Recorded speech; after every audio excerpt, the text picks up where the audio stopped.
again to everyone. As you know, the ERN-EuroBloodNet within the ASCAT committee, we organize since 4 years specific patient educational session and patients therapeutical education, the so-called name.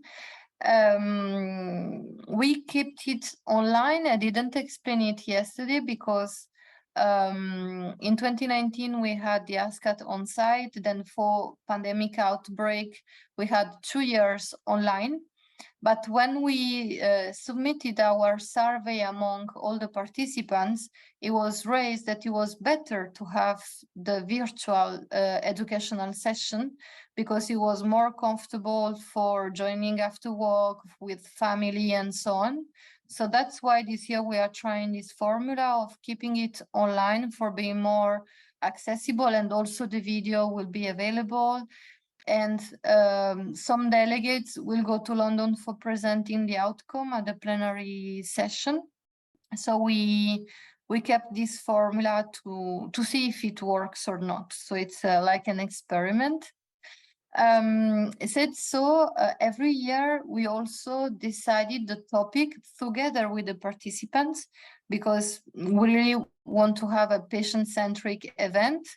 And the topics identified were, well, yesterday we tackled the transition. Today we are talking about aging well, which is, I think, a very optimistic topic, because I've heard during those years many testimonies from you saying that when you were born, when you were young, your family had a very bad diagnosis, or also you were growing up with the idea of without having the possibility of aging well. So we know that today this panorama, it's really not the case. And so I'm very happy to have this panel today, so we can a little bit delay the negative messages you heard when you were younger or your family heard. So it's also important to share those knowledge. And with you and with us today, I will let them introduce themselves. It will be better. So we have Rachel Desio, who will provide a testimonies. Then Awa also will provide a testimonies. And Ida also, I can see. Sorry, as I have the host panel of Zoom, I'm not able to see everyone. So please stop me and say, I'm here if I'm forgetting anyone. Before passing the floor to the speakers for introducing themselves, I just would like to acknowledge you that this session is recorded and it will be published. It will be open, publicly available and accessible on our channel, including YouTube. So if you are not comfortable with that, please tell me that you are not comfortable, change your name on Zoom platform, switch off your camera, or just telling me, and I will cut the part where you speak. So feel comfortable today. Then before publishing, I will ask again for your consent, of course. So we can feel comfortable, by the way. So as always, we try to have a duo of speakers among patients and healthcare professionals, because one of the objectives of those sessions are also to strengthen the relationship and the communication with healthcare professionals and people living with sickle cell disease. So I will pass the floor first to Rachel so she can introduce herself. Thank you very much, Rachel, and welcome with us. Thank you for having me, Mariangela, sorry. So my name is Rachel Kesiedu. I am a consultant hematologist. I work in the field of sickle cell at Guy's and St. Thomas's Hospital. I work in adult hematology, so this topic very much fits where I work. Thank you very much. So I think you all know Desio is a patient advocate from Portugal. It will provide for first a testimony, because I know you have a commitment for job. Yes, but you can go on. Yeah. I feel like it's like I spoke yesterday too. So for today, I just short it up and did it like a guideline that for me it worked, and hopefully that works as well for other patients. Okay, thank you very much. So then we have Awa that also you spoke yesterday, but just for saying hello to her. I know you are unmuted. Maybe you cannot unmute yourself, maybe now. Yes, it's okay.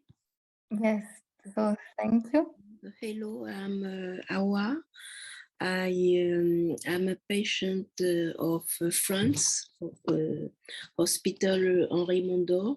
We meet in 3 years ago in London, and I'm working with the team of ETP, Education Therapeutical for Patients in Henri Mondor. I work with Dora Bashir and the team, and yes, I'm here today to share. I'm 62 now, and I'm here today to share my experience of adult living with SCD. Thank you very much. I think I'm not forgetting anyone from those people I see connected. Please interrupt me and stop me if I'm not seeing someone connected. So I will say that we can start with the Rachel, your presentation. So we have first a healthcare professional point of view. Then just for breaking the ice, we will have Desi and Awa. But as always, debate is welcome. Everyone can share their thoughts, comments, feedback, experience, and so on. So Rachel, please, the floor is yours. Thank you.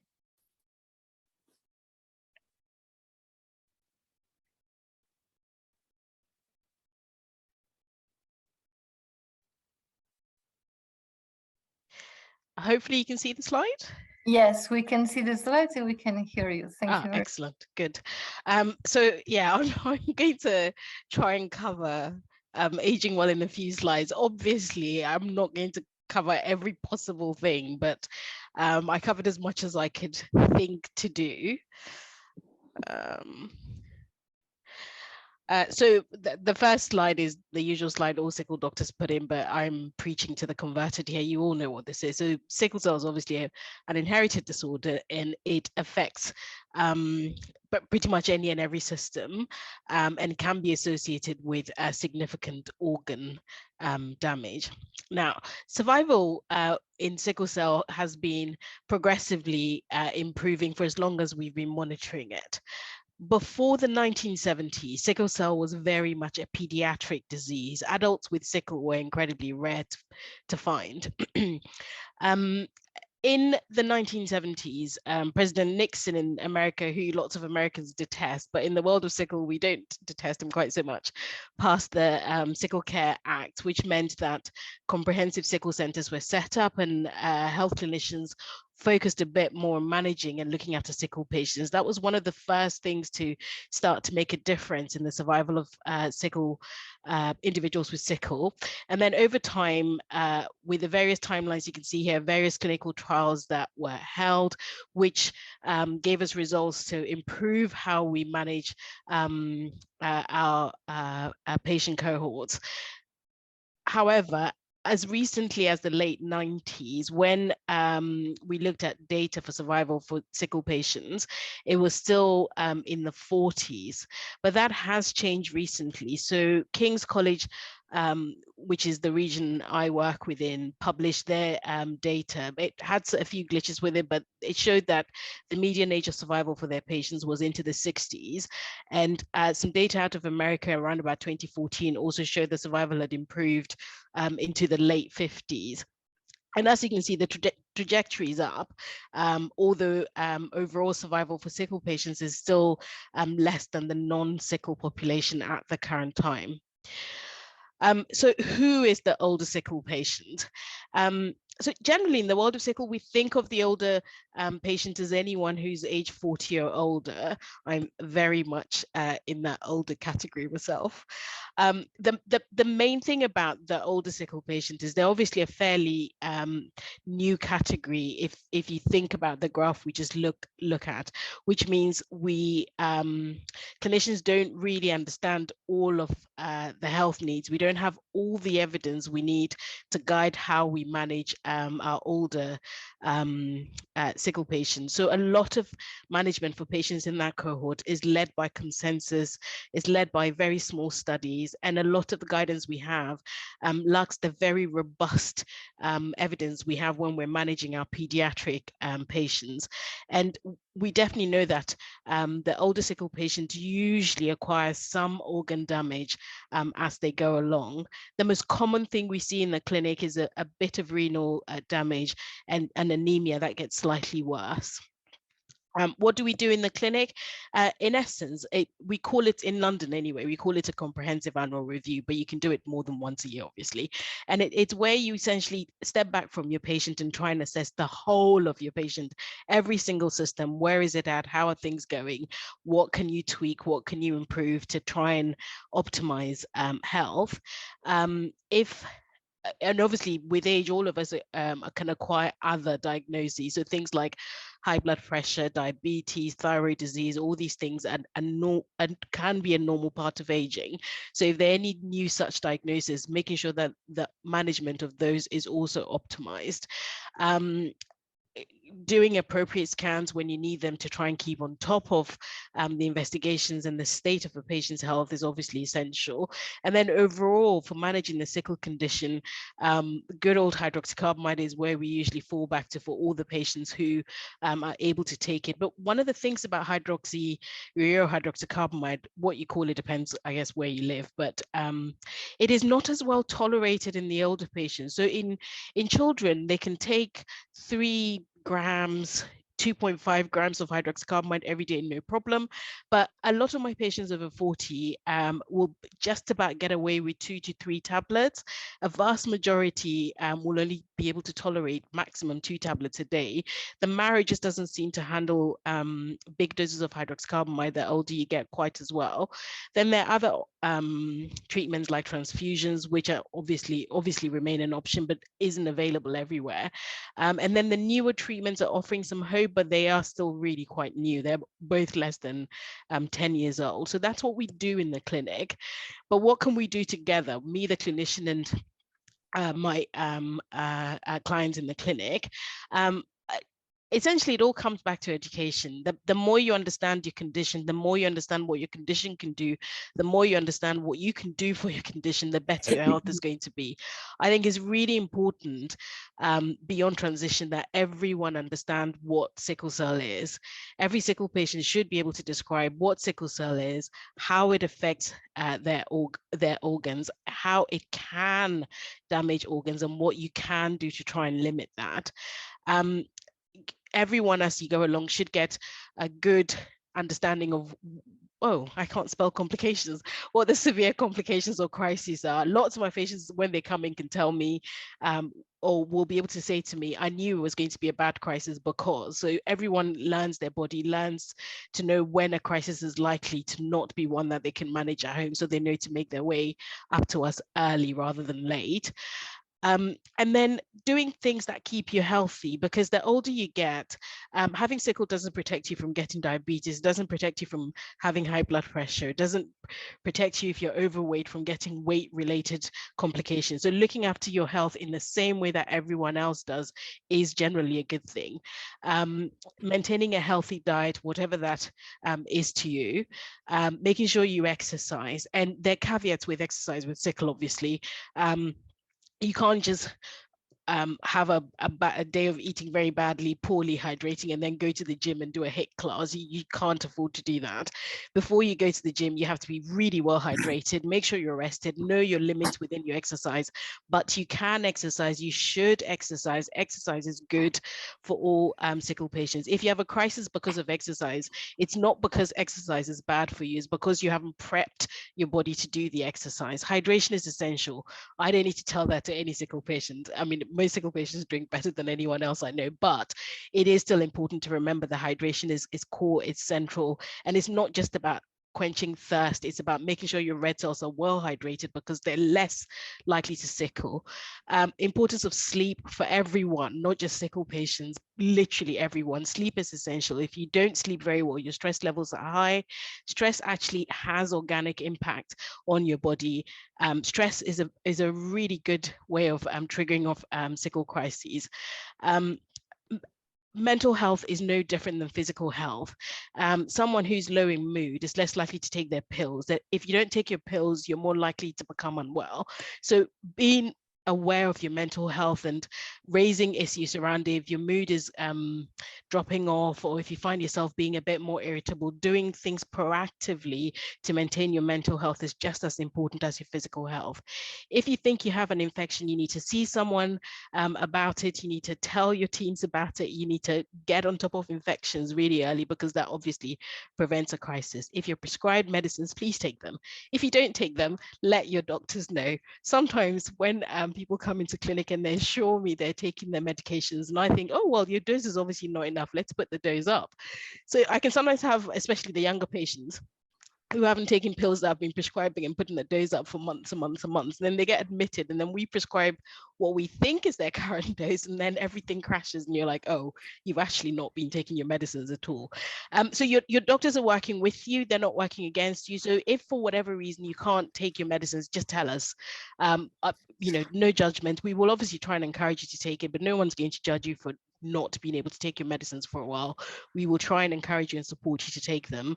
They're prescribed for good reasons, to maintain your health, so it's important you take them. And obviously engage with all of your medical teams, because everyone is literally working for your health. And then being aware of the things that place you at added risk. So things like flights, for example. I don't know how many people on this call know that if you have a crisis, you shouldn't board a plane, for example. No one should ever get on a flight if you already have sickle pain. If you're on a flight and you develop sickle pain, you should let the flight attendants know. They have oxygen available in flights which may be of use to you. If you're traveling, get travel insurance. It's going to be expensive if you have an underlying condition, but it's safer to have it rather than not.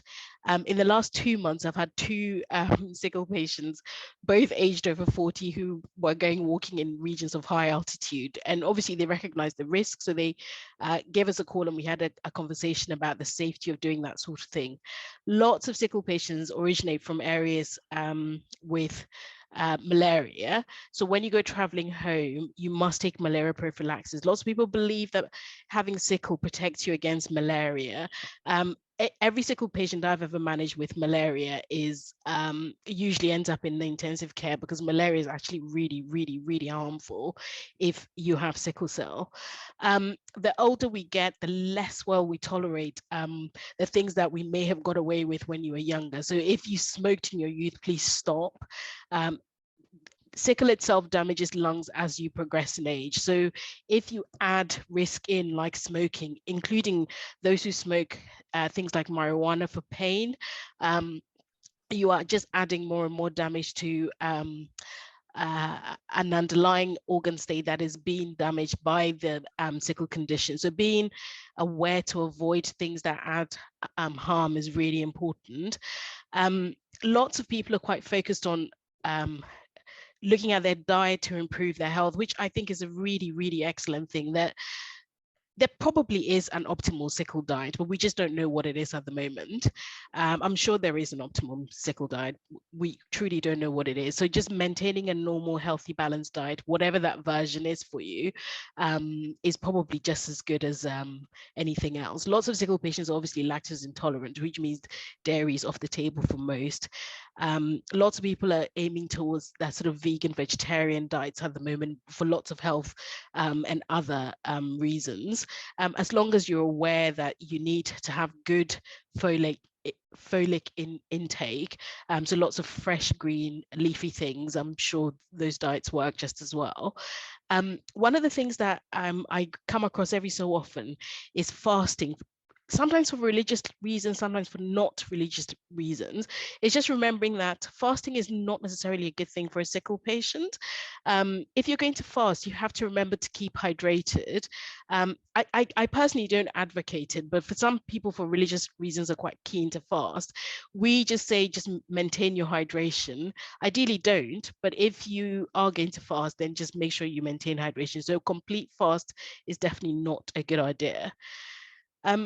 So that's what I did. I'm hoping that sort of covered vaguely what you were after.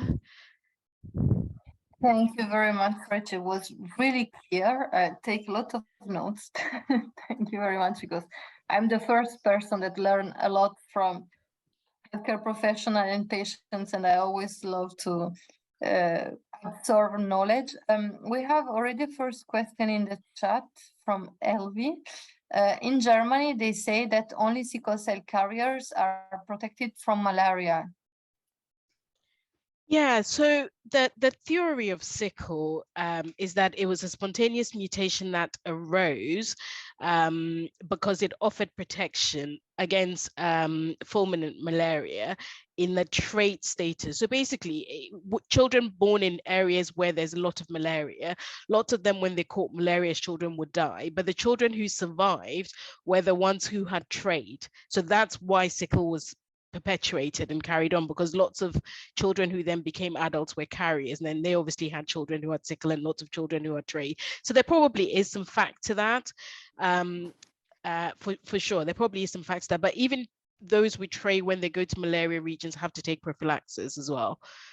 They can still catch malaria. The advantage is that in childhood you'd have survived fulminant malaria. Thank you. I don't know if there is any other question. If not, we can wait after the other testimonies. But of course, if you want now to address some question, there is one. Sorry. Yes, Oleander, please go, and then I will read the one. Yeah, sorry, I didn't put my see hand it. up, but I don't know. Go ahead. Yeah, hi, Rachel. I don't know if you remember me, probably not, but you looked after my mum. Yeah, Agatha's daughter. How could I ever forget? Yeah. Oh, nice. So my mum passed away at 76. And I'm just wondering what the oldest recorded person with sickle cell is or was. So there was a lady in Nigeria who died, I think a couple of years ago, who was in her 90s, who I think did have SS sickle. She's the oldest that I'm aware of. In our service currently, our oldest SS patient is just about to turn 80, but we have SC patients, and your mom was an SC, had SC. We have SC patients well into their 80s. Okay, thank you. As you know, well, maybe you know, my son has SC, he has sickle cell, but he's actually he's been ill so much, he's actually off school again. So when I hear about older patients, it does give me heart. It does make me feel good that he's coming from a line of people who survive very well. So thank you for that. Thank you to both of you. So I will read two questions from the chat. Miriam said, what about menopause? In the UK, it's a sort of ghost topic that general practitioners don't want to address, but it is essential. Yeah, so it's obviously one of those areas where we definitely don't have a lot of evidence about what's good and what's not good. So within menstrual age, we know that progesterone-only contraceptives can actually be good for sickle, as in they can modify someone's sickle crisis frequency. So lots of women get crises around the time of their period. So if you go onto progesterone-only contraceptives, it can actually smooth that out. The oral combined contraceptive pill, people always get a little bit anxious about the risk of clots with it, because sickle itself has a small risk of clots associated as well. But actually the risk in pregnancy with sickle cell means that we think if someone has been started on the combined oral contraceptive pill, we just leave them alone. So we apply those same theories to the menopause. Management of menopause is essentially just driven by whatever your primary care physician thinks is appropriate for the symptoms you have. We don't tend to interfere.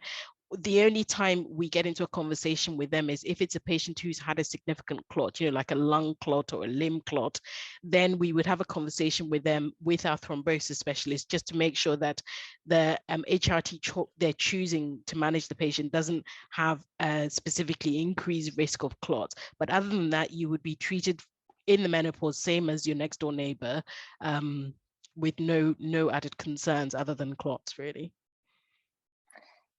There is one linked question that has been also addressed. I'm just reading in if you want to add anything. Can you please talk about the impact of menopause and what patients can do to minimize the impact? Yeah, so essentially, you can join all the fora on the internet. The advice that other women give is always useful. I would see the GP and take their advice. So all my patients usually will see their GP, and depending on their symptoms, get told what HRT they should go on to. Most of them will then drop us a note saying, my GP wants me to start this. Is it okay? We look it up, have a chat with the thrombosis guys and go, yeah, that's fine, go for it. Just monitor how you go. Yeah.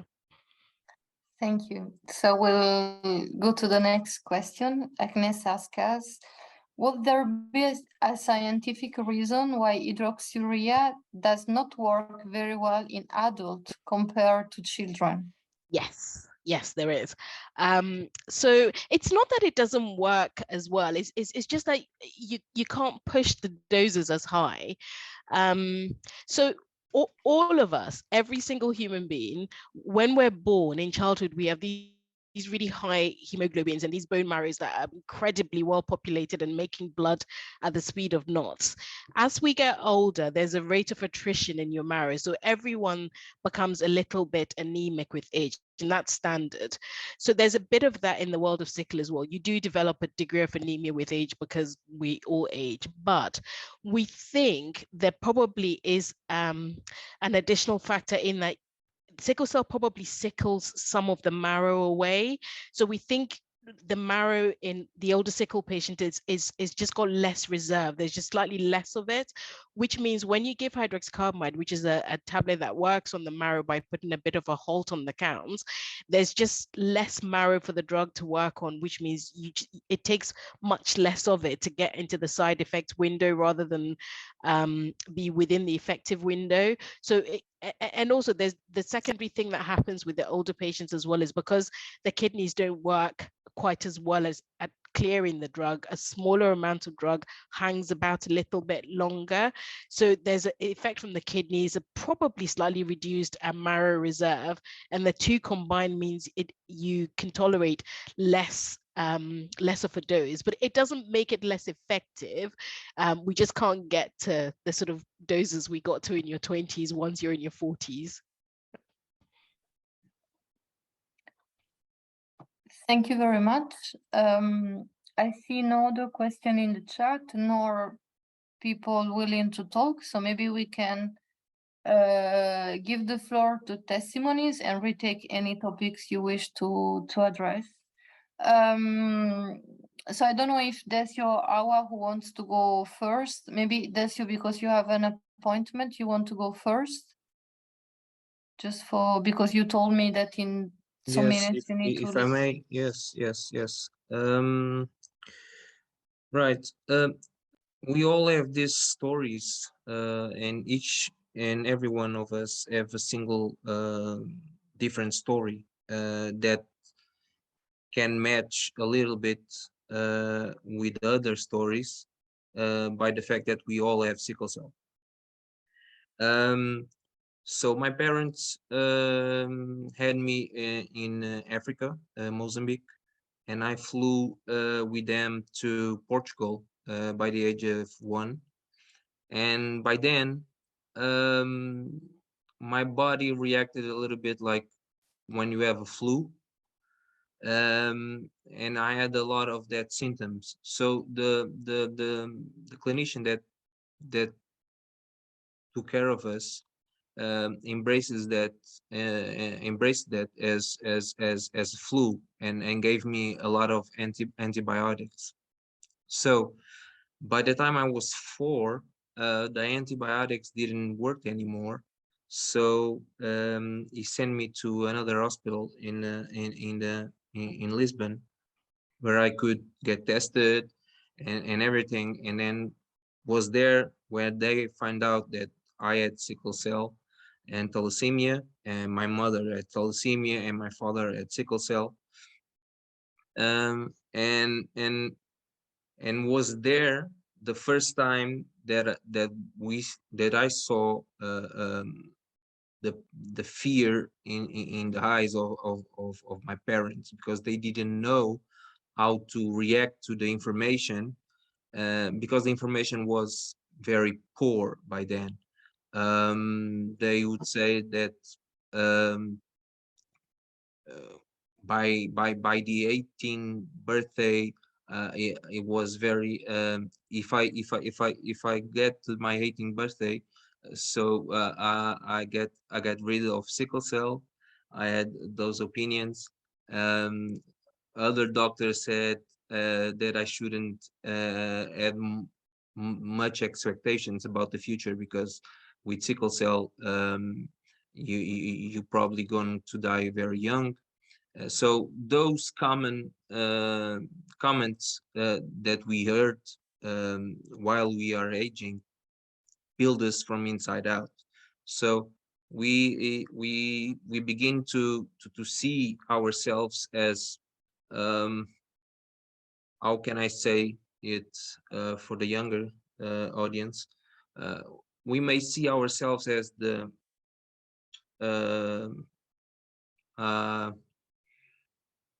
outsiders, and by that we create these walls to protect from everything. So so nobody knows that we have sickle cell, and we cannot tell anybody we had sickle cell, because we're going to get mistreated and bullied or whatever.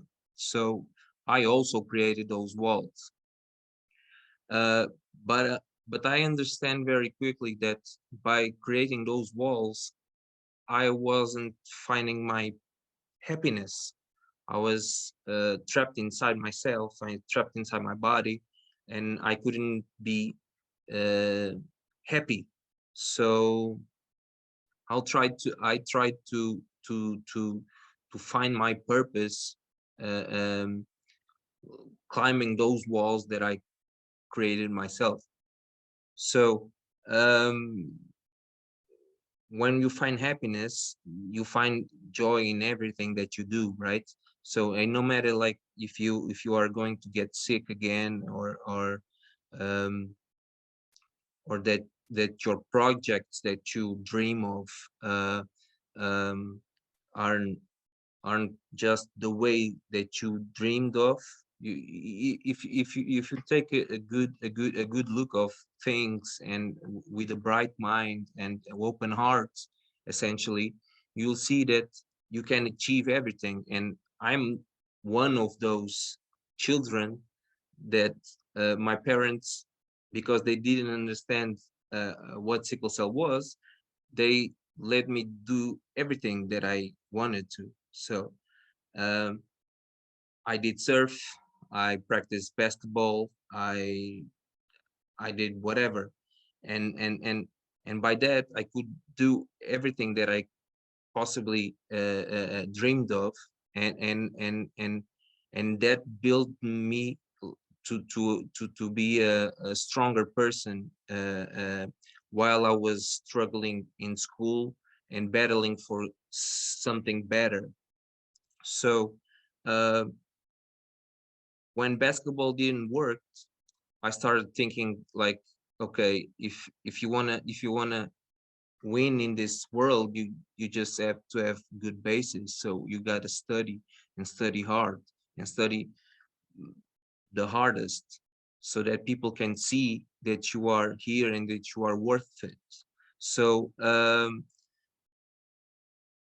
I reach out to my support system, friends, family, and that support system helped me to grow even more, and help me in those phases that I couldn't believe that I could manage. So we as humans, we tend to share everything, right?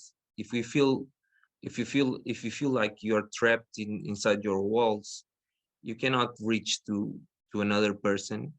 So, and others cannot help you as well. So think about that. uh, when you're at your lowest point, that's when we are closest to ourselves.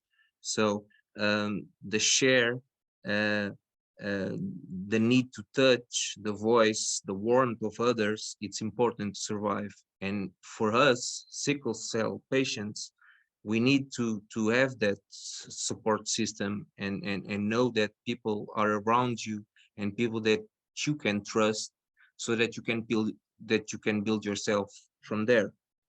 So I also find that if I had a bad meal, probably I would get sicker very quickly. So I keep track of my everything that I drink and that I hate. So tackling on that nutrition is very important, and Dr. Rachel said it as well. So that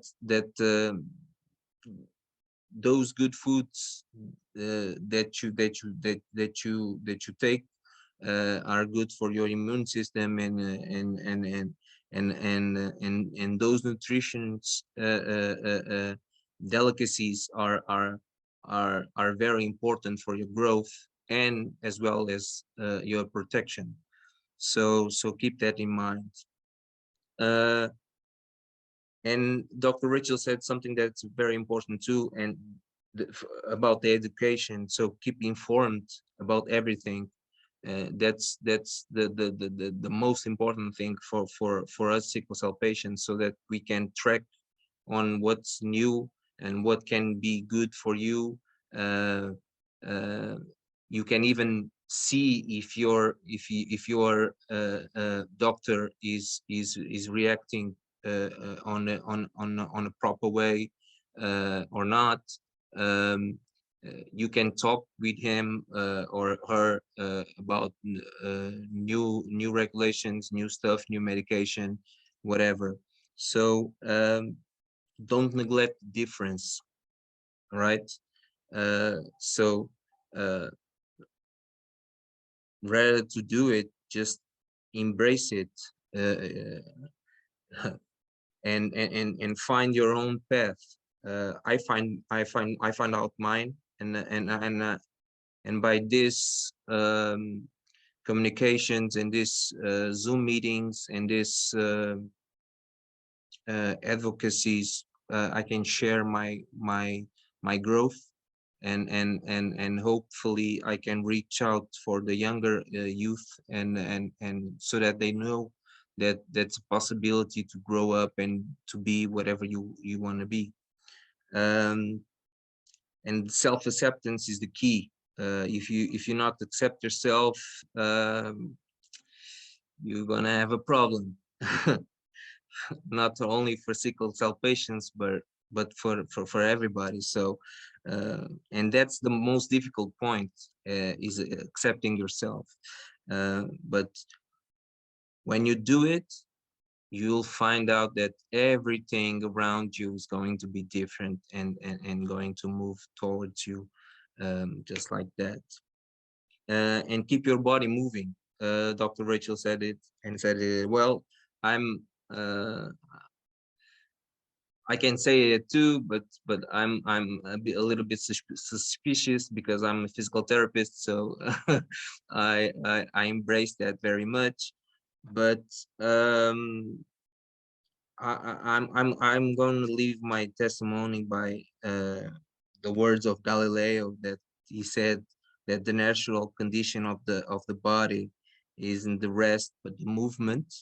So take that in consideration, and you know, be still, unpack your fears, transform it into greatness. That's another words from the great Kobe Bryant. So thank you, everyone. Thank you very much, Decio. We have a comment I can echo in the chat. Love your energy, Decio. Thank you for what you are saying, and also for your very encouraging take-home messages of accepting oneself. It's crucial. I mean, not only for patients, for every human being in this earth. It's one of the objectives of living and growing, and also to take care of the body, because it goes with our mental health. The body, we always take care of one and the other, and they are more connected than what we think. So thank you very much for addressing those topics that are parts of aging well, and also for the braveness of sharing your personal experience. I can imagine how challenging it is. So thank you very much. Before passing the floor to Awa and everyone else, as you know, we have another question for fatigue for Dr. Rachel. What can we do about fatigue generally? Can we increase folic acid? So fatigue is an interesting one in sickle. It's a fairly interesting thing in sickle. So I think till, I don't know, should I say about 10 years ago, when we finally started having lots and lots of clinical trials happening in the world of sickle, obviously the people doing the trials would come to the clinicians and go, we're trying to develop a treatment for sickle cell. What should we make better for your patients? And then we would go, oh, can you know, anything that makes sickle pain better is what we want to focus on. So lots of our primary endpoints for our clinical trials focused on pain. Then we started talking to our patient community and realized that actually for sickle patients, most of them are like, yeah, the pain I can deal with. The fatigue is what I want to know what to do about.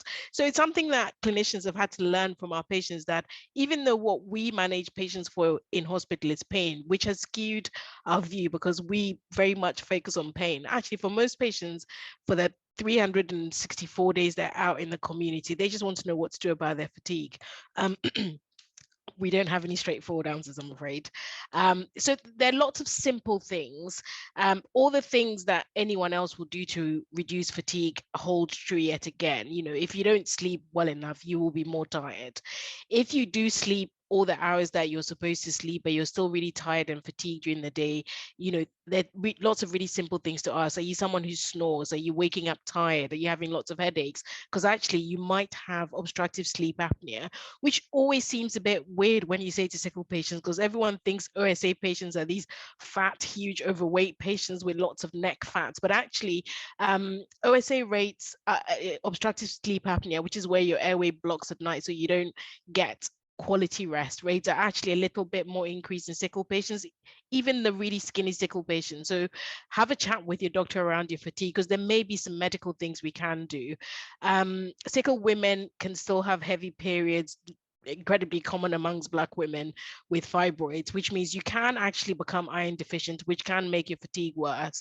So there are lots of simple things that you can find out just to make sure you're as optimum as you can be. But I accept, even when you're as optimum as you can be, fatigue still remains a problem. Now, the fatigue that comes with the sickle condition itself, we don't actually have lots of solutions for. Hydroxycarbamide can put your HB up, which for some people can result in reduced fatigue one of the new therapies, voxelotor, oxybrita, also puts your blood level up, and that seems to be having some impact on fatigue as well. But yeah, in general, it's all the simple things really: rest, hydrate, make sure all your vitamins are up to scratch, investigate for other things that could be making the fatigue worse. There's not a huge amount more really.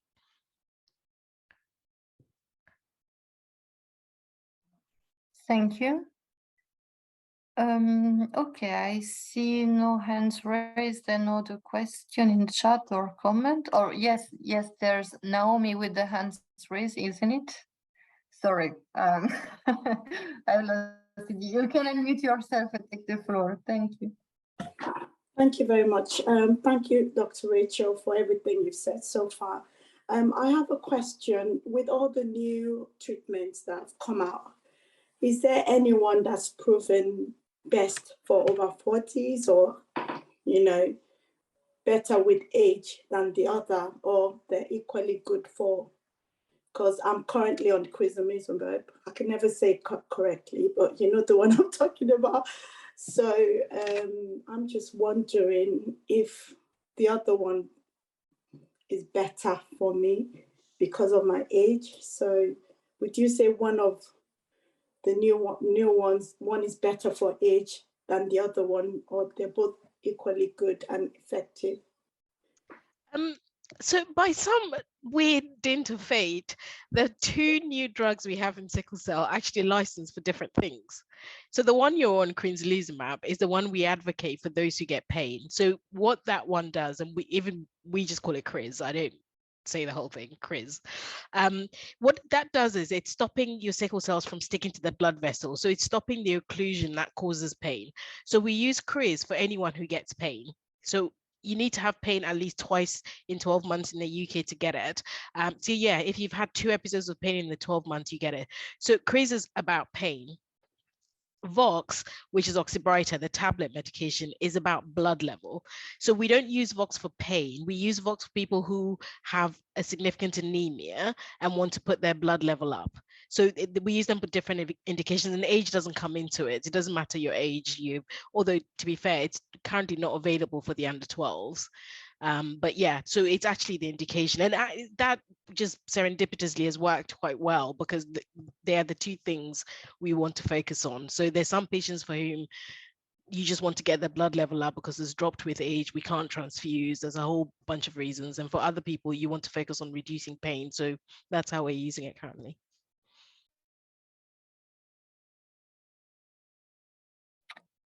Thank you.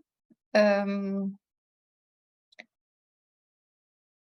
you very much, Desio, for your appreciation of what we are doing. I know you have job commitment, so thank you very much for joining us, and see you soon. Thank you. Okay, so I see many hands raised. I don't know who went first. I will just scroll the order I have. Elvie first, please go. Yes, sure. Thank you, Mariangela. I have a question for Dr. Rachel regarding bone marrow transplantation. What's your take or your opinion on bone marrow transplantation for adult sickle cell patients, like over 40? Yeah, so can you say a general opinion on this? Yeah, so the main limitation for bone marrow transplant is having a matched sibling donor. That probably is the biggest rate limiting step. With a donor, if you have a donor, and it's only a very small percentage of patients who will have that, then it's whether the risks of a transplant outweigh the risk of your current condition, then we would say don't go for a transplant. But if we think the risk of your current condition outweighs the risk of a transplant, then we will put people up for it. So for us, anyone who's on whose sickle is bad enough that they're on a regular transfusion program, that is grounds enough to have a transplant. So that includes anyone at risk of stroke, anyone who's had a stroke, anyone who's had really significant organ complications, all of them, if they have a matched sibling donor, we say go for it. The oldest person we have referred for the SIB transplants in our region who is going through workup now. It's in his 50s, I think. The oldest reported I'm aware of, I think, was 61 or 2 on the NIH trial from 10, 12 years ago. So before you have a marrow transplant, you have a bunch of organ assessments. So there is a risk score that is assigned to everyone who's going to go to a transplant, which helps the transplant doctors work out how likely what the risk of the transplant is to you, given your current organ status. So there is a bunch of workup that is done. But prior to the current way of transplanting sickle adults, so if you go back 15 years, we weren't doing adult sickle transplants in the UK because the risk was just too high. But the way they condition sickle patients for transplants now is really quite relatively light.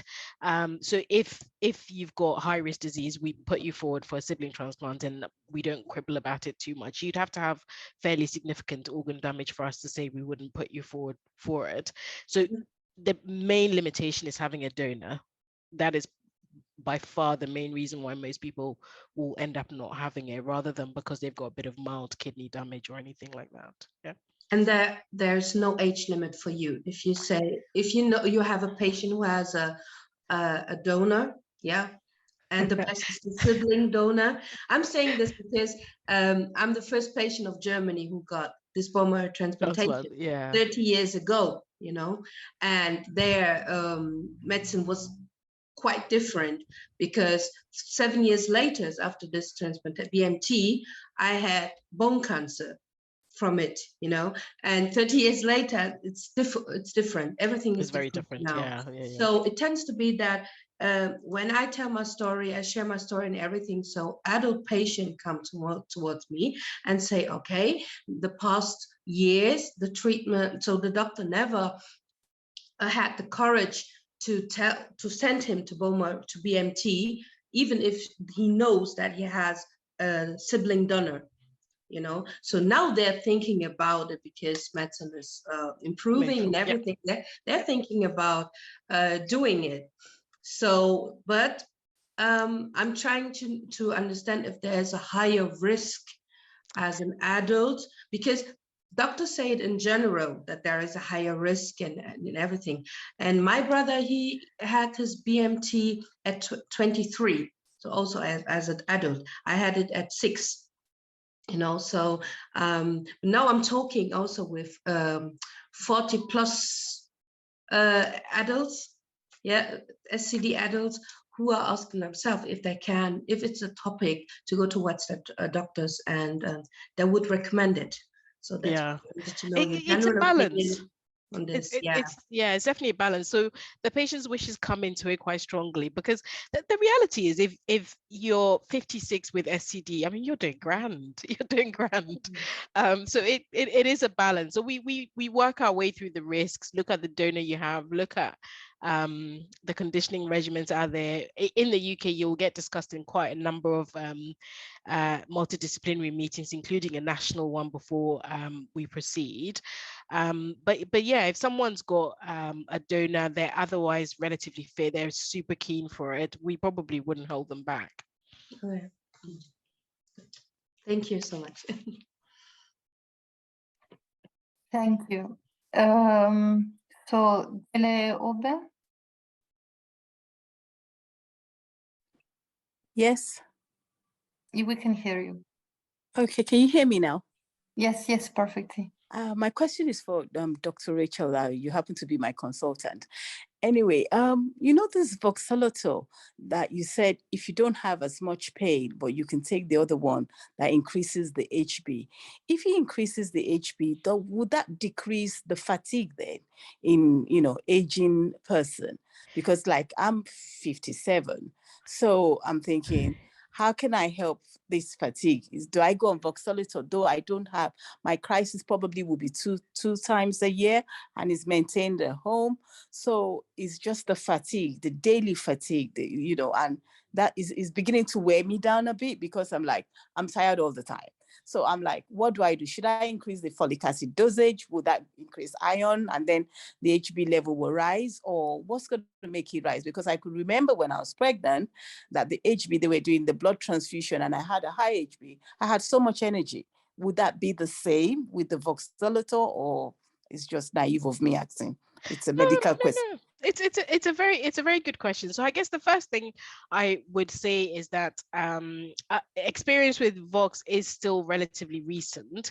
So we took part in the clinical trials here at Guy's, and the first phase 1 trial was back in 2012. So the drug has been released and licensed in the States since 2017, and in the UK it's still going through the process at the moment. So we can, well, up until Friday, we can get it on an early access program, but after that, we're hoping NICE will agree to pay for it, but it's not freely available at the moment.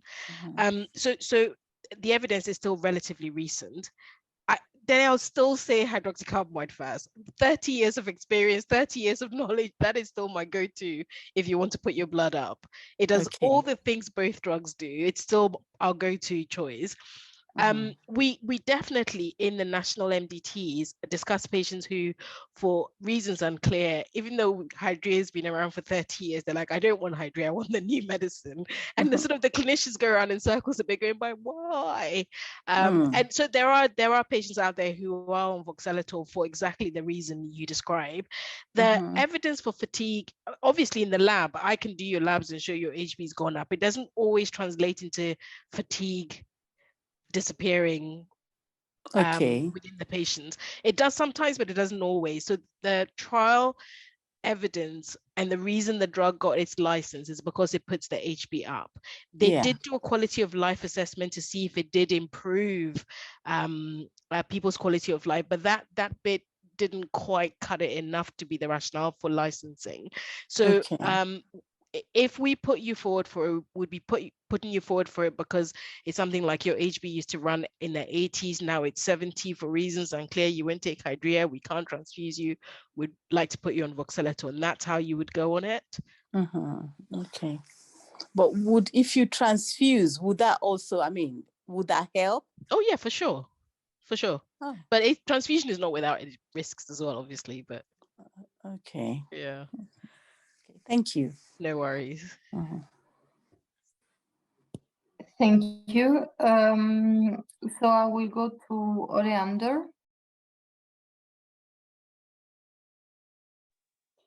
Hi. Yeah, I just wanted to ask Dr. Rachel. I'm from a sickle cell support group in East London, and we have over 100 members. One of the members was talking to me the other day, saying that she has sickle cell, her husband has sickle cell, their child has sickle cell and beta thalassemia, but there's no history of beta thalassemia. So I'm just wondering, is that a fluke? I mean, how does that happen? How does that beta thalassemia pop up from seemingly nowhere? One of the parents has to have it. Essentially, one of the parents has to. Yeah, one of the parents has to have it. Well, from what she told me, they both tested with just sickle cell. So I don't. Yeah. So having sickle in your blood doesn't mean you don't have a beta 0, which is where the beta thalassemia would come from. Usually you can pick it up when you do the sort of testing that we do. It should be easy enough to be able to say someone has the beta thalassemia. I'm pretty sure one of them will have it for sure. Okay. Sickle cell is very much like the blood groups. You can only inherit them. Okay. But the beta thalassemia doesn't seem to be giving any trouble, so I suppose maybe they're not really that bothered about it. But anyway, I don't know. That's what she told me, and that's why I told her I would ask. But yes, I hear that if it doesn't exist, it's a bit of a strange thing. Anyway, sorry. One more question, and I don't know whether you have an answer for this or not, but why do you think patients with sickle cell are still not getting their medication free? Oh, don't get me started.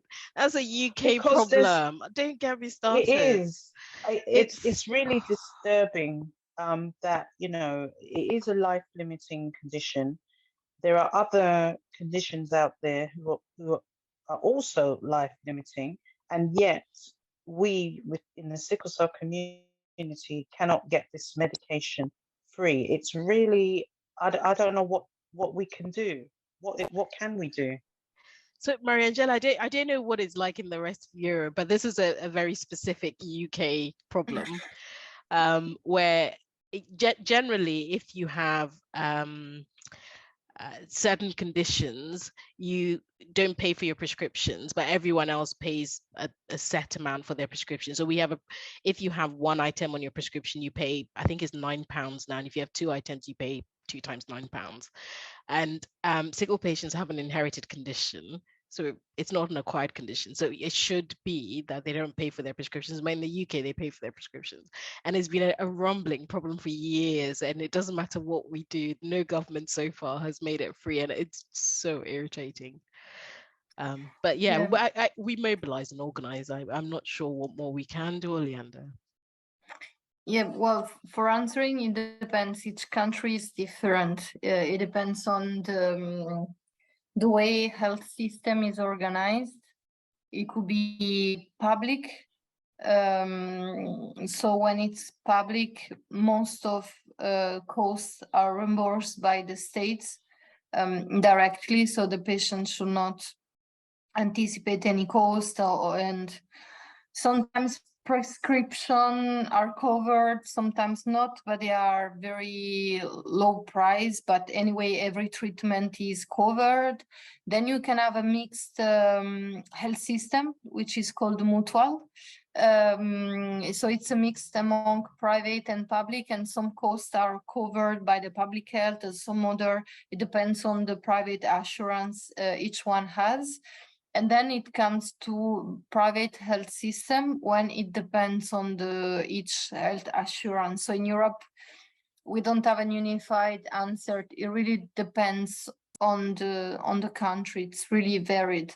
But I think it's my personal point of view that if we arrive at European level, well, global will be too utopic, but I wish that we could talk about global level, to have the recognition of sickle cell disease at national level for each country as a disease and a disability, which is evident, but it's not recognized formally. I think that maybe all those reimbursement and cost aspects could be covered at national level, because I think one gap is the recognition of the disease. So maybe it's something that it could be addressed in each country at national level, indeed, the recognition of disability. Yeah, I think it's a serious issue for all people with sickle cell, even those who have it mildly, because in the end, as Dr. Rachel was saying, the condition does progress as people get older. And certainly I've seen the condition progressing in my own child, and you know, he's just a teenager, so who's already got permanent damage to his spine. And you know, how can I look to the future for him with knowing that eventually his disability will progress? And I think for me, this is something that has to be taken up by a large corporate, maybe organization that can help, because you know, little me, I can't do much by myself. I mean, I can talk about it and raise awareness of it, but we need some serious support. We need some campaigning going on. We need people to take it seriously, because you know, I know diabetes, people with diabetes, they get their medication for free, and many other conditions do. So I think I don't know what the answer is, but I really do think if there are people even within the ASCAT conference who are interested in taking it forward, I definitely would be interested in taking it forward, because I think it's something that will help, because from babies, they have to take medication. So you're thinking about lifelong time of taking medication. What other conditions are there that have to take lifelong medication? Anyway, I'll get off my soapbox now. No, it's a great soapbox. So at least once a year, I sign one of those petitions, the .gov ones. There's another one going around now trying to get numbers. I'll see if I can Yeah. find it and I'll stick in the chat so you can share it with your Yeah. group as well. But if you go to petitions.gov, there's one about prescription charges for sickle. So what irritates me the most about it is, so you have a sickle patient who's having to pay for their prescriptions and moaning to me about the fact that their GP will only issue medications a month at a time. So instead of 3 months, so they're Yes. paying every month. And then they get Yeah. diagnosed with diabetes and suddenly they don't have to pay for anything anymore. It's so Yeah, irritating. exactly. So irritating. Exactly. Yeah. Yes. So Yeah. for organizing the floor, I will see Miriam, then Awa, that is waiting since a while for her testimony, and then Agnes. So thank you for your patience waiting for your turn and everything. So Miriam, please.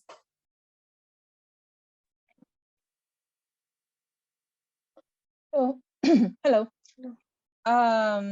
It has been really, really interesting. I was just trying to connect the dots with yesterday's presentation on transition, because in a way, it's a different type of transition.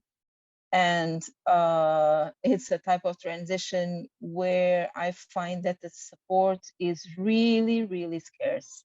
It varies a lot from region to region, from country to country. If you are in a bigger city where you have more resources, you have more support, luckily. So it really varies. The only thing that I can say as a suggestion, on top of everything that was already mentioned, is that information is key. So it is really important that the patient knows about the disease and that documents it in some way. And by that, I mean, for example, making a note of the different specialties, because the hematologist, he takes care of your blood, but there are many different things that interact with your condition, right? And you are the one that knows everything that you need to go through.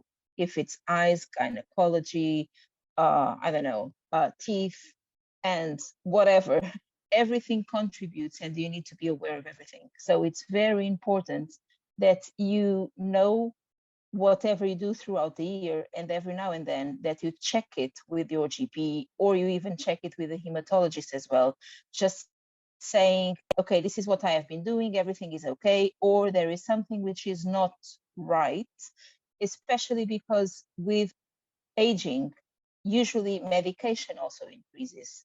So it's very important that you don't get a conflict between the medication, and you can get several types of medication from here to there. So it's just a note that it is important. It takes a bit of time. It is a pain many times because you realize that, okay, you struggle to have a normal day to day, but there are a lot of appointments and a lot of exams and a lot of stuff. But the more you are on top of it, the better it is to ensure that you have some quality and that you have less interferences. And usually you control it better without going to the emergency at the hospital, which is, I think, what most of us try to really avoid most of the time. So it's just a suggestion. Thank you.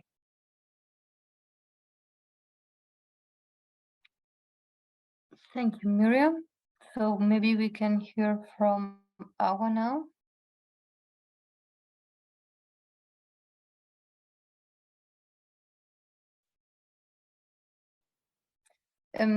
You're mute, Awa. Okay, so we have a lot of exchange and experience. To speak about my experience today through SCD disease and through all the medical, all the treatment, all the all the experience in hospital and all my care pathway today.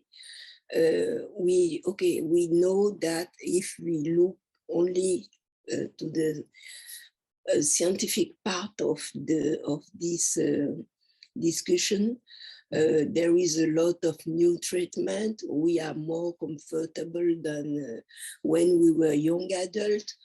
There is the adults now in France, and I saw in UK too, begins at 40. We manage our life with the doctors, with the caregivers, and today our life expectancy is 60. Okay, this is all the medical and the technical part. But what is very important when you start to young adult to be and to aging well to now, it's also the part, your environment, your social economic environment. You work, and when you arrive to 60, you will be retired. How will you live? What kind of accompaniment can you have? You have all other questions that are not medicals, but your way through the disease. Normally, you have to progress between who you were young adult and who you are now, aging adult. The doctors, caregivers, or even family, nobody can do this way, this emotional and maturity way with you. And this part of this way is very important, to be resilience, to have balance in your life, and has an old, yes, I don't say old, but okay, I will say old, as an old adult, you must have, through this way, a real self-confidence with your environment and with the doctors, because you are the only actor of your disease. You are the only who know who's passing exactly for you, about pains, about treatments. It's easy. About emotional state, about psychological states, it's another thing. And so you have to be very realistic, and you be your alone decision maker. You must work and learn to say no. It's not benefit for you. In everything you have to done, you have to measure the benefit and the risk. It's not, when you are old, it's not necessary to take risk. Nothing, I will not say nothing is important at this stage, but nearly. Okay, you have just to protect yourself, to take care of yourself, and enjoying. And as the DCO say, you have a long way in the disease, so you have accepted yourself, and so you know what is good for you. So I invite all the adults with CSD to enjoy and to accept themselves, to be realist, to have a lot of maturity, and to do sport. of physical activities, and to do also a lot of manual therapies like yoga, massage, and all this kind of cares. Voilà. Thank you very much for sharing all this with us. So we have one comment in the chat. Take care and try not to get stressed. This is difficult as you get older, as you are thinking of being vulnerable. Enjoy and moving. Thank you, Dele, for saying that. So Agnes, it's your turn if you want. Oh, yes, thank you. I was dozing. It's 3 a.m. here. What did I want to say? Two things. I think the first one is addressed to Dr. Rachel about chronic fatigue syndrome. This is a topic that has been discussed a lot with the group that I interact with, both here in Australia and just different countries. Is there any studies happening or any literature that you know how, apart from what the physical or the natural way of dealing with it, what other things could adults really do to manage chronic fatigue syndrome? I've got David, I think most of us here know David Oweo, who's a very strong advocate. To find him on all different social media platforms. He's discussed this topic quite extensively and he's written about it in the book that we wrote as sickle cell advocates. And others also agree with him that chronic fatigue syndrome is really a huge problem in adults living with sickle cell disease. So that's a question to Dr. Rachel. Is there any studies or any literatures that you know of on how to manage this, maybe pharmacologically or anything like that?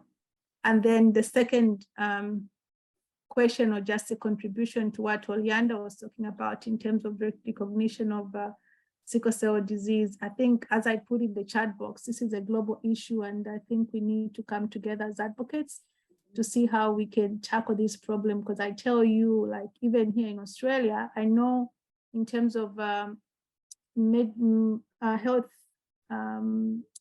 with the UK, we are a bit far better off compared to our Australian health system, but with sickle cell disease also, we have to jump hoops to have it actually recognized and get medication on concession.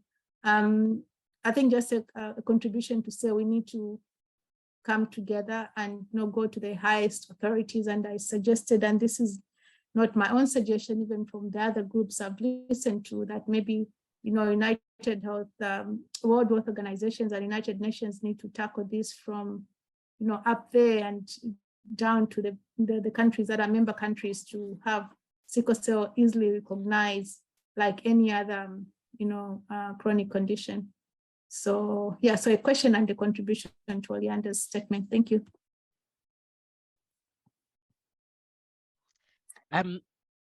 So the fatigue, I don't have much more to add than what I said previously.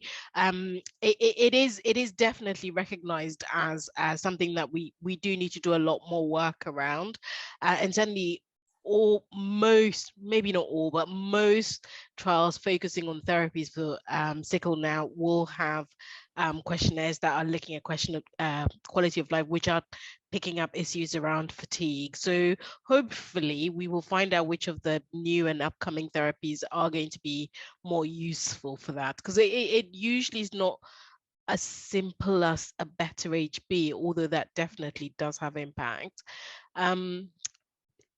I don't know if that's helpful, but that's probably as much as I'm able to add at the moment. But we recognize it to be a problem. We've latterly recognized it to be a significant problem. We're looking to address it, but we don't have all the solutions for now. I was going to say what you said about physical things, yoga and Pilates. I absolutely love that, because lots of people I look after don't want to go and run, but yoga and Pilates everyone can do because you can lie on a mat and do it. So yes, excellent. Very good advice.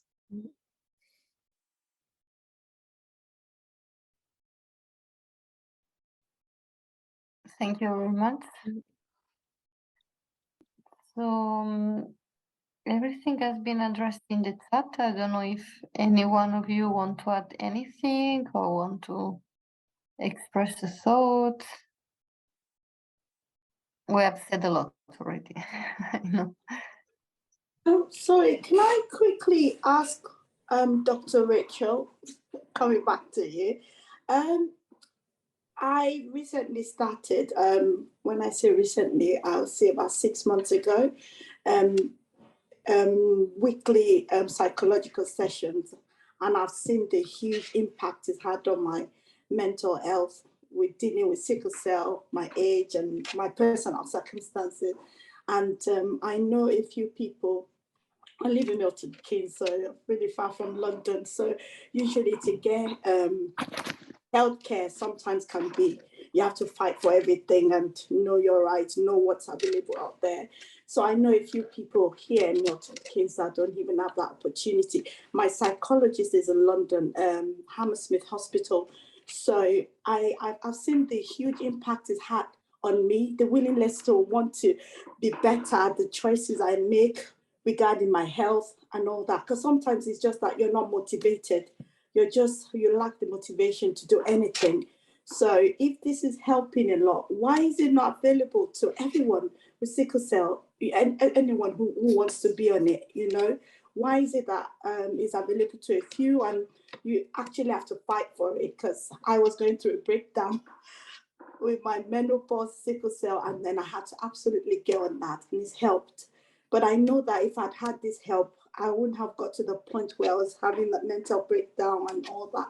So why is it not available to everyone that will wish to get on it?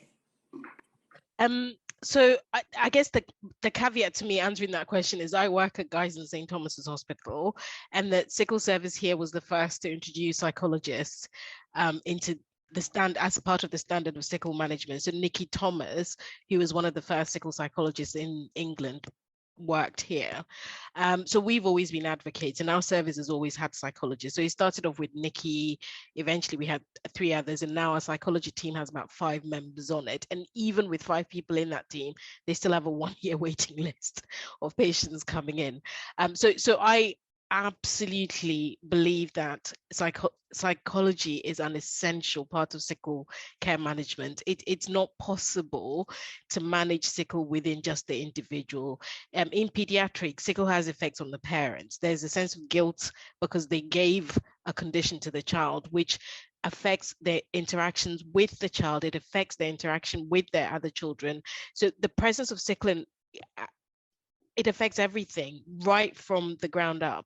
And we absolutely think it's an essential part of management. And then when you're an adult managing the condition, so let's say you've had the psychological support through your pediatric care, as an adult managing it, it's trying to learn that the fact that when you're at university, you're preparing for the biggest presentation of your degree, and the day of the presentation, you've got a crisis, you're in hospital, you're letting your team down. Actually, it's not your fault, but trying to manage the pain of the admission and all the guilt that comes with it, you need psychological support for that.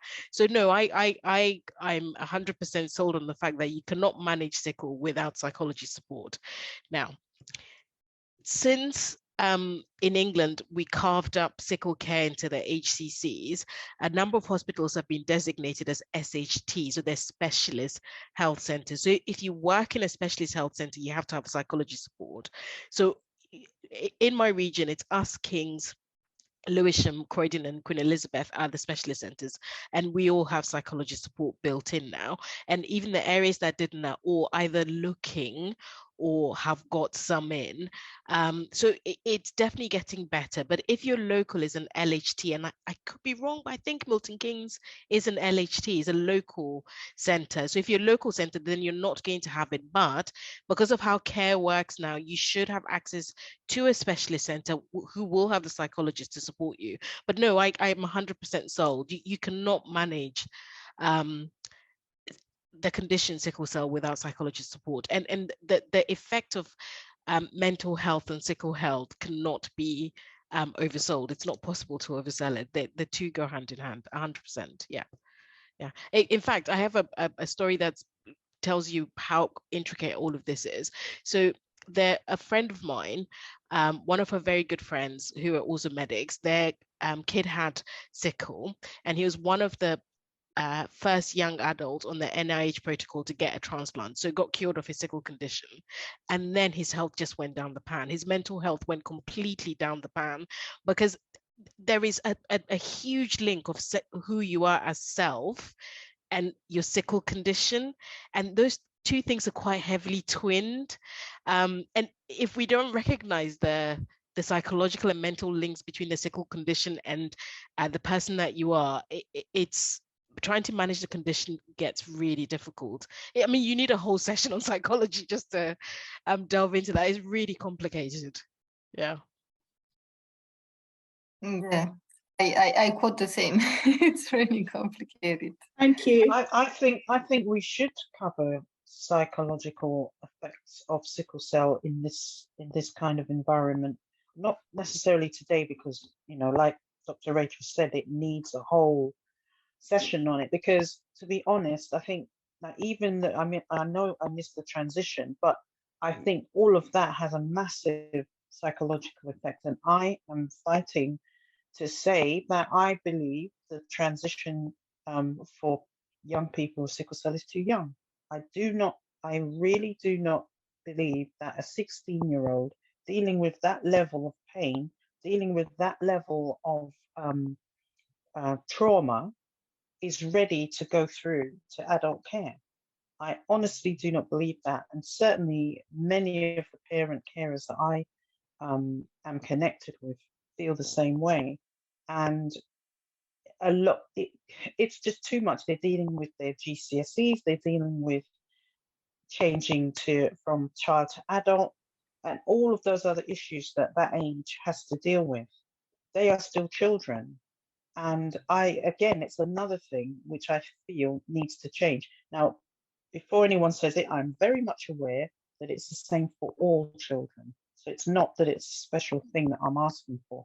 I think we need to try and find a way to actually get some kind of funding to pay for a transition ward, so that the children, the young people, no matter what condition they're living with, can actually transition smoothly into adult care. I do know that over the COVID-19 period that the transition was delayed, certainly here in London anyway, with my son's hospital, and actually he hasn't yet fully transitioned, which I'm grateful for, because it gives him time to do so. And every time we have to talk about it, it's upsetting to him and he doesn't want to talk about it. And so I think that there are lots of psychological issues which need to be addressed, especially for young people as well as older adults when it comes to sickle cell. I think it's far too late to wait until someone is an adult to start talking to them about psychological help. I think we need to talk to young children about their condition way before they need it. So anyway, sorry, I know I'm talking a lot. Let me shut up now. No, you're not talking a lot. We are among all of us, everyone can express himself. This is a safe place. I really like to say that. So Laura is addressing one of the key concepts we always arrive, but it's really important to stress it every time, is the stigma. So she said, we also should recognize that most people from African and Asian community, I will add everywhere, do not believe or accept mental health and are reluctant in seeking psychological help due to cultural, traditional, and religious factor stigma. In Ireland, most of our patients, I think she want to say, don't even want to discuss their challenges with the psychologists on their medical teams. They feel judged and misunderstood.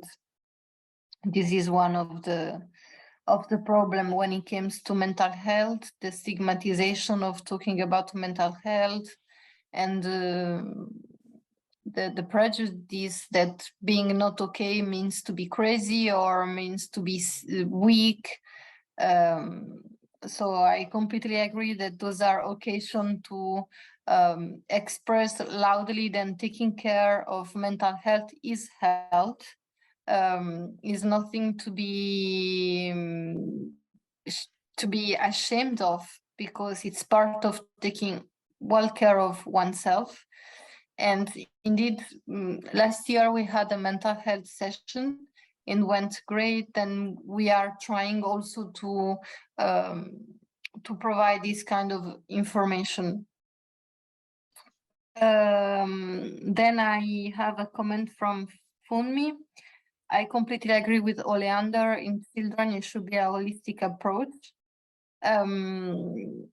Then also Laura said, we as an organization had to support them outside the hospital by providing psychological psychotherapists from African origin. Naomi said, with mental health and wellness, it is very sensitive. However, lots of education can help.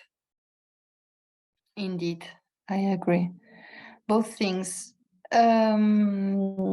Yes, so yesterday we were talking a lot about transition, and I really have appreciated the comments raised by Miriam that also arriving to aging well is transition, and both are delicate passages, as every passage is in one life. When it comes to changement, it always carrying or questioning us, and psychological approach or support to those passages, it's always key. So we really want to have these take-home messages. And also one idea we had from yesterday's session that could also be expanded to adulthood transition or aging transition, because I said both are specular if you want, is that for next year, maybe we can organize a more interactive workshop with, well, for teenager transition with adult patients and family, speaking to healthcare professional, patients and family about how to handle transition, sharing best practices or good experience or program had. And maybe we can imagine something also for aging well, like interactive workshop with tips about how to handle. And maybe we can try to have also, because we have already collaborated also with the psychologists you named before, with psychologists and physicians, and you also giving expressing your needs, expectation, but also experience and what you would bring as best practices for handling these passages. So those are ideas that we can develop together, if you like the idea. Yes, I do like that idea. Thank you. So Naomi, please, you can unmute yourself and talk. Sorry, again, Dr. Rachel, I'm back at your doorstep. I don't know if you'll be able to answer this, but is another thing to add to what Oleander said, the issue surrounding the unfairness with regards to prescription. Now, regarding checking your eyes regularly, I've had to battle to have my eyes tested every year because I've had sickle retinopathy on my right eye. I had an operation in Oxford. Now it's affecting my left eye. I've had to battle. I needed to check my eyes every year, and I needed to have free sight tests like people with diabetes will have, but it took me a long while. We're there now, but I'm just really perturbed as why so much unfairness. Something applies to one illness that affects their eyes, and it's not across board. There's no, you know, level playing field with other illnesses that affect the eyes. Why does sickle cell, people suffering with sickle cell have to battle to get everything? How do we mitigate? How do we even begin to solve these problems, you know? Because if you're having a problem with your eyes and you're not being seen every year because you're told, oh, you're not supposed to be seen every 2 years, and you're like, no, I do have a condition that affects my sight, and you have to battle it, then you get weary, you're, like I said before, not motivated, just don't want to do anything, you know. So how do we even begin to have this conversation and deal with these problems? So I think it all comes back to the same thing, really. In the past, in the sickle community, we've been really rubbish at mobilizing. There are lots of small groups, but there's very little joining up from everyone. I think, you know, prescriptions should be free for sickle patients. That should not even be on the table. Each year when the petitions go up, it gets signed to a certain point and then it falls off, and then the next year someone else starts it again. We just need a central forum, and I personally think the society can do that. It doesn't stop different groups from existing and doing what they do, but it could be the focal point that we try and push things through. So some of it is education. It's just the commissioners and the providers just don't have awareness of sickle. In the UK, there are 15,000 patients, which is a lot, but if you think cardiac conditions are in the millions of patients, you can see why you sort of just get ignored a little bit. So it's just about making noise, trying to raise the profile of the condition, mobilizing together. Young people have shown us now that, you know, if you can get everyone on board, people will take notice and will listen. I think the BLM movement did mean that a lot of trust started paying better attention to sickle. In the UK, the APPG report has made a bit of a difference, because it's forced trust to have a look at their sickle services and think about what they're doing, what they can do, how they can improve things. So we're sort of crawling to it, but it's, yeah, the change of pace is slow. It's very slow. Thank you very much. So Miriam in the chat said, again, communication between patients and healthcare professional is key, especially listening to each other. Yes. So Funmi, nice to see you. Please take the floor. Hi everyone. Good afternoon. Apologies, I joined late, but Rachel, just to pick up on your comment just now, just in terms of the need for kind of like a joined up approach. What would you suggest in terms of we as a community, the role in which our National Sickle Cell Society can play in that? Because I agree there is various pockets of good work being done across the UK, even Ireland, even the world. But I'm going to talk specifically about the UK because that's where I live. But how do we make noise? You know, I'm very much, you know, a believer of we who are the patients.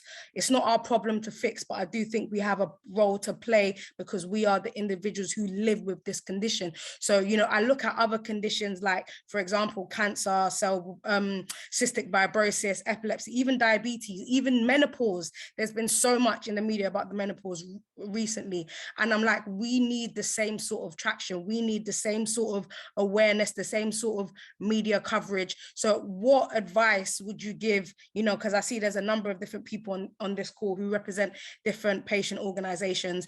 What advice would you give us, the Sickle Cell Society, in terms of how do we kind of come together in a collaborative way to make a unified approach to get real change to happen? I'm tired of hearing stories about people going to A&E and getting poor care. You know, things haven't changed.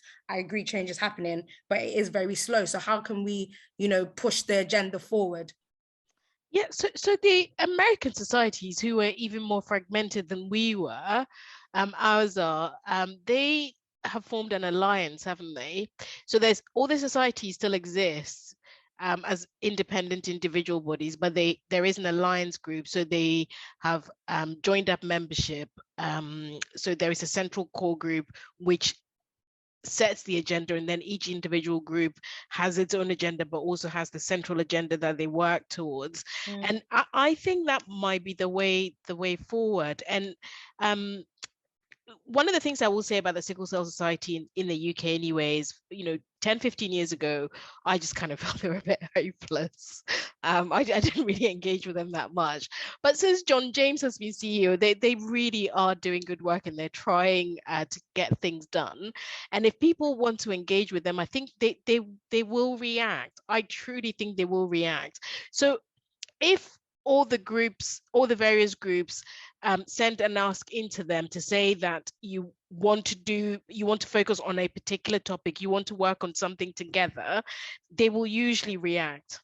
And I sort of think that they have a bit of a presence now. So drug companies coming to the UK know that if they want to run a trial and they want to get patient awareness, they need to link into the society. The BBC, if they are going to put anything out, will usually get a comment from the society. So they're getting that sort of central recognition. So I think just linking that way, literally just linking with the society, set an agenda and push it. The APPG report was sponsored by them via the all-party parliamentary group. That was initiated by the Sickle Cell Society, and it has actually made change. They drove the program for setting up the sickle standards, which affects how we all manage our patients. So I think we just need to use them effectively. I really do. And it may be something as simple as having a page where you list all the local groups on the society's webpage. And then there is, when they have the AGM, there is representation from all the society groups, and you help set the agenda for the year moving forward. But we do need to be joined. We kind of don't need one group focusing on prescriptions whilst another group is focusing on something else. We kind of all need to decide what is the one thing we want to do in the next 12 months. And that's the thing we work to achieve, I think. I also completely agree. I see Mariam's point in the chat, and I agree. It's not sickle cell societies. So I'm from London. I don't live in London now. I live in Oxfordshire, and literally I kind of feel like if you don't live in London, then you almost don't know that the Sickle Cell Society exists. So I kind of feel like from their perspective as well, there needs to be more that's done in terms of, okay, how can we get patients involved across the UK? How can we better support patients in the different areas of the UK? Because it's not just London, although I do appreciate London has a significantly higher population of people with sickle cell compared to different areas of the UK. Agree.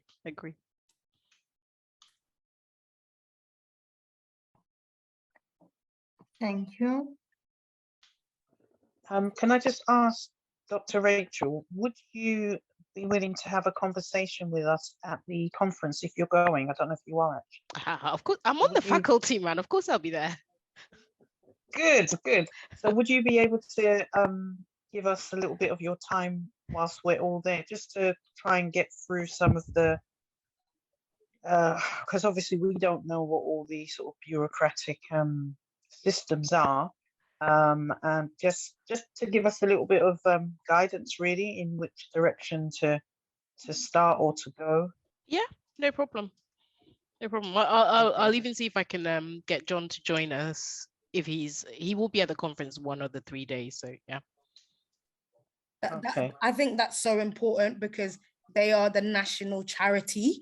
They are the charity that represent us, the patients, people living with sickle. So I do think that conversation with John James needs to happen. And when I think of I don't know, the cancer charity, Macmillan or cancer research, it's true. You don't see 5 different cancer charities doing different things. There's one, and they all kind of have a unified voice. Yeah, absolutely. For me, I'm looking forward to meeting you. Okay, so now this is for us patients.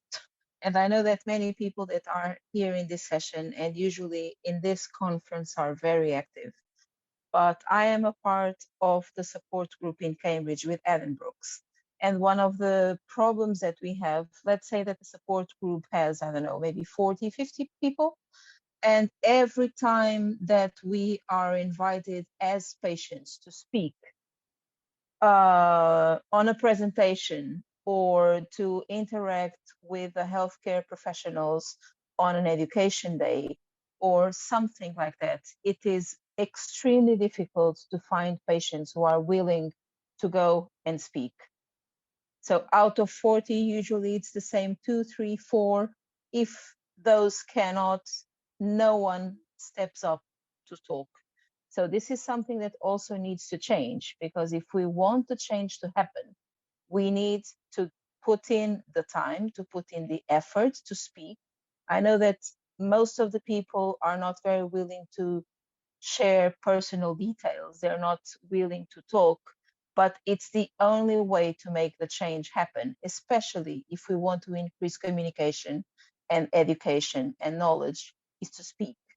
So this is an invitation for everyone as a patient, even more than as a carer, but many times carers are also invited to go, but it resonates in a different way if it's a patient talking directly.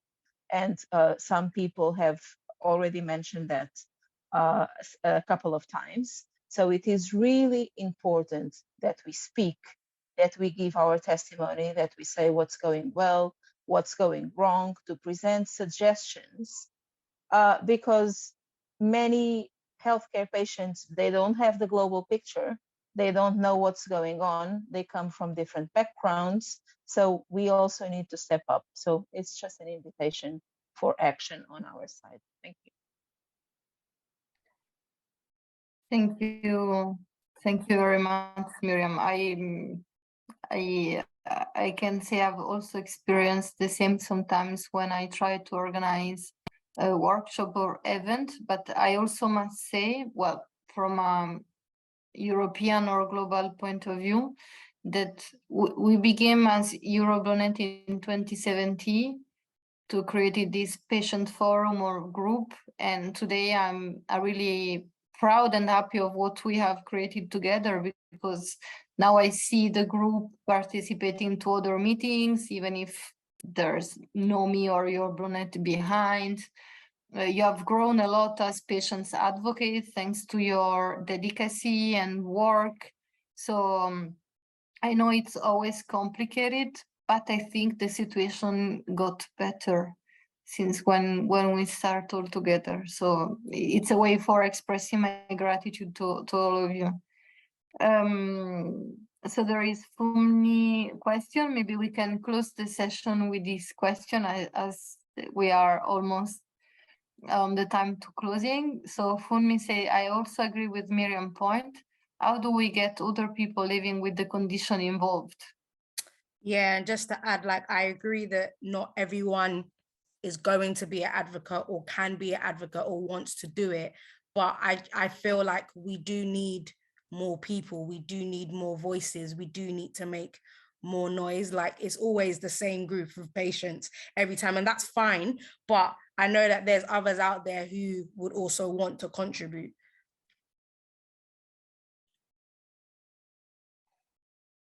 Yes, I agree. Okay, so if, I don't know, one last feedback or comment? If not, can I yes, ask Rachel, like, so what would you suggest in terms of how we get other people involved in terms of raising awareness, making more noise, participation in research, just stuff like that?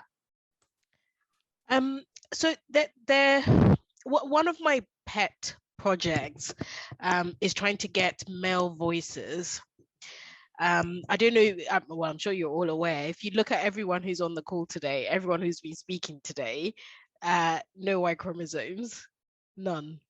So the men tend to keep their head down. So we're trying to do some work around men-only support groups, so they get a chance to get their voice heard, and then hopefully that creates a separate cohort that can then join in, and the numbers go up. So there is a very set thing about thinking about subgroups. So I don't know, an under 16s group, a men only group, an over 40s group, which will attract certain people who don't necessarily always raise their heads above the parapet, but where they feel as though they might have things in common, they may just be that more likely to go in and try and draw more people in that way. The young people, I mean, they give me so much hope. If you're ever bored and go onto the BBC website and Google sickle and just look at all the articles, all the videos that are uploaded, it's all the young people. They're happily talking about their condition. They have no fear of any stigma or anything with anyone. They just rabbit on about it. So it will come with that generation, but we kind of need things to happen now. So we just have to think very cleverly about how we draw people in. Have discussions around topics that might feel a bit more taboo. So with men only groups, we do a lot of work around priapism because there's a bunch of men in the room. Once someone shares their experience, it's so much easier to rabbit on. You form links that way, and then you just build it on. It's probably the only idea I have about trying to draw more people in, really. Cool, thank you. Okay.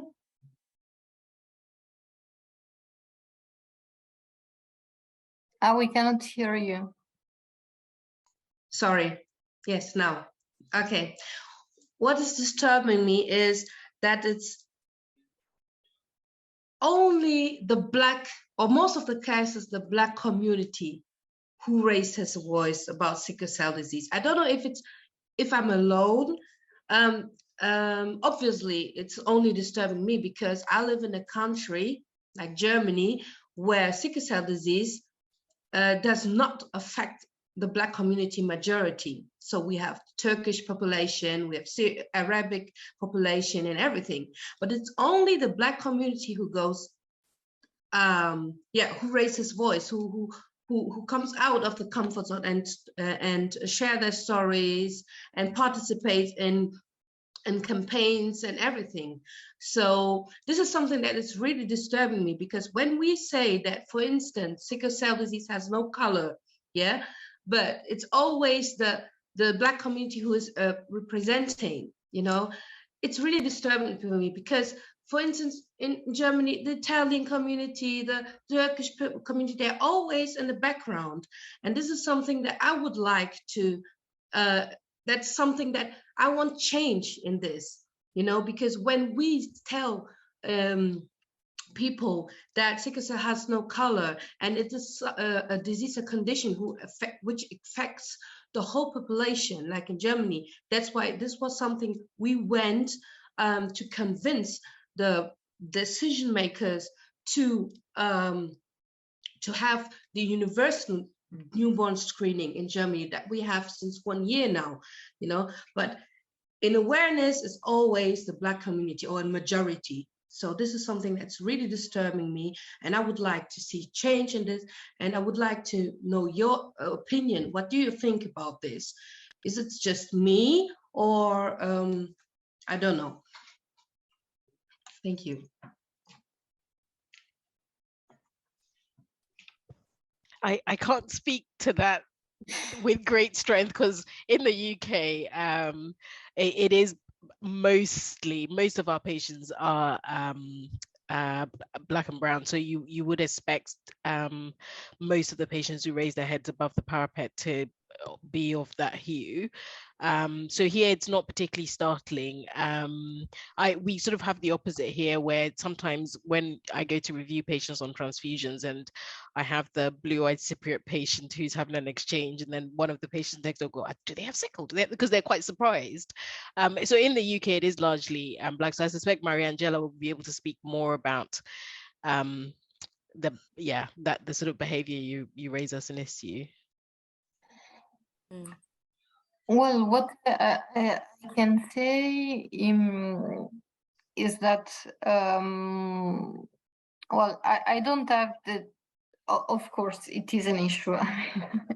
And I don't want to speak on behalf of people living with sickle cell disease, because I'm just trying to help with the cause. So I don't have the right to say that. But I can say that in Europe, I have met many white patients advocate, like for instance, Andreas, who is with us today, he has his camera off, but I can assure you he's right. Or Ida, Miriam also. So we can have a representation, and we can try to give the messages that it's not just a Black matter. I completely agree. I know it's a sensitive point, and but I hope that in London you will have the occasion also to meet other advocates, and you will feel less this sensation that I completely agree. I'm not discourage what you're saying. I'm trying to give an optimistic point of view. So I will introduce you some advocates. So yes, Funmi, then Awa, and then we are obliged to close.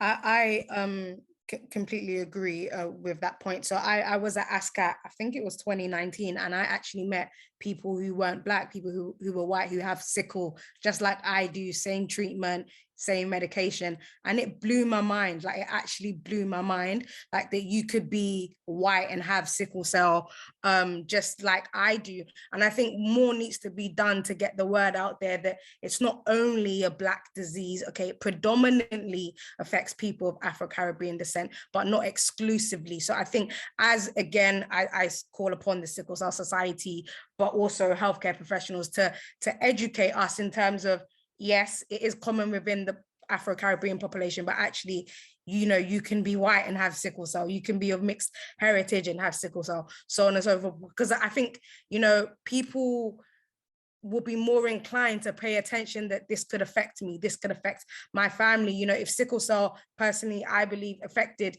you know, people who weren't Black in the same proportions it did who are Black, perhaps things would be slightly different. I don't know, but I do think that, you know, there is a role out there to kind of make people aware, yes, it predominantly affects Black people, but not only, not exclusively. Yes, for me, it would be different. Sorry to, to just jump in now.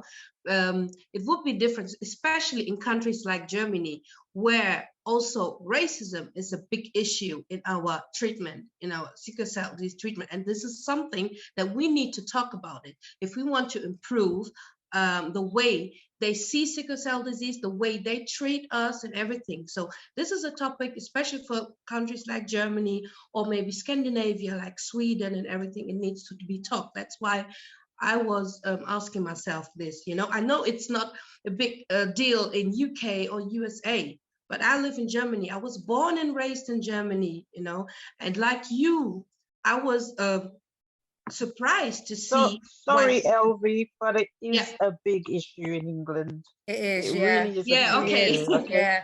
Yeah, that's why I wanted to say, because when we talk about we need more patients to be involved and stuff, like Miriam said, I totally agree with it. You know, we also need to think about how we can involve other communities, other cultural group, you know. So maybe this would be something, not maybe, I'm pretty sure, especially in Germany, that they will start to see our condition as a global condition, as a condition that affects the whole population, you know, in Germany, and this will lead to improvements. So that's why, because we are fighting also racism in Germany, you know, and if they just treat it like a Black disease, then that's it. If I may add really quickly, one of the things, so I am one of the white ones, and one of the things that I really feel that I am not represented, because in the UK, so I'm from Portugal, I'm a patient representative for Portugal, and in Portugal, all the leaflets, the images, the communication and everything tries to have mixed people, because that's the representativity of the sickle patients in Portugal. In the UK, everything, there is not, I don't think, and I've been looking really closely, that there is one image in anything related to sickle cell that has someone who is light skin colored. So that's something that really needs to change, because the message is completely different. So it's just another thing that it really needs to change. It's not just about the patients, everything needs to change, and the message has to come across very clearly yes, you probably are from African descent or Caribbean descent, but your skin color is not dark. Yes, and I've put in the chat the link to the session we had last year on racism, and we also shown scientific data to showing how research also is influenced by racism. So it's a big issue. We agree.